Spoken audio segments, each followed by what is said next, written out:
So, meron ako nakita dun sa post na best niya. Kung gagayahin natin. Meron ako dito ng tatlong itlog. So, babatiin natin. Iset aside natin yung white at saka yung yellow niya, guys. So, ayan. So, gagawa tayo ng sandwich. Yan, napaka-healthy at saka napaka-simple. Ano lang. So, ayan. Pinakiwalay natin siya, guys. Kita niyo, guys. Ayan. Kita niyo.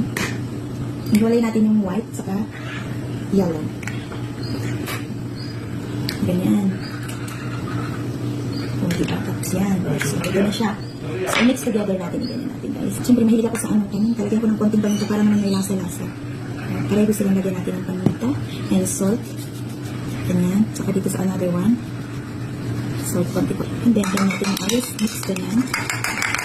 Saka natin sa ilagay sa pan. Ganun yung mix din natin ganyan. Ayan. Mix lang natin. So, gagamit tayo ng dalawang bread. Ganyan. Yung butter. Ayan. So, ilalagay ko dito yung yellow. Sana ma-perfect natin. Tapos, ilagay natin yung bread. Ganyan. Ilagay natin yung white dito sa kabila. Ayan. And then, another bread. Ganyan. Parang hindi ka. Ganyan. Cheese. So, ketchup na lang ang ilalagay ko. Hindi ako mahilig sa cheese, guys. So, lagyan natin ng ketchup. Ganyan. Kailangan marami mo ketchup. Ganyan. And then, tama ba yung ginawa ko? Itlog natin gano'n. O, diba?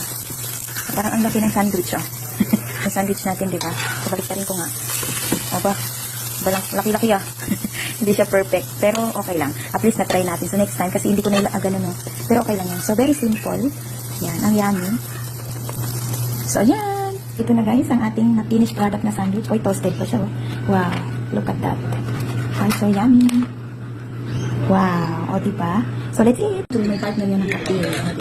Ito na yung sandwich na ginawa natin, guys. So, perfect. Try natin. Ang sarap. Promise.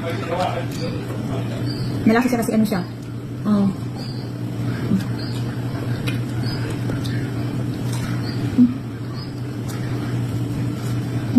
Toasted pa. Ang sarap niya, guys. Try nyo. Yummy.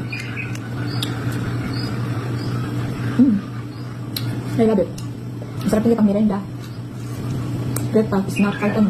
Diba? Then, may coffee.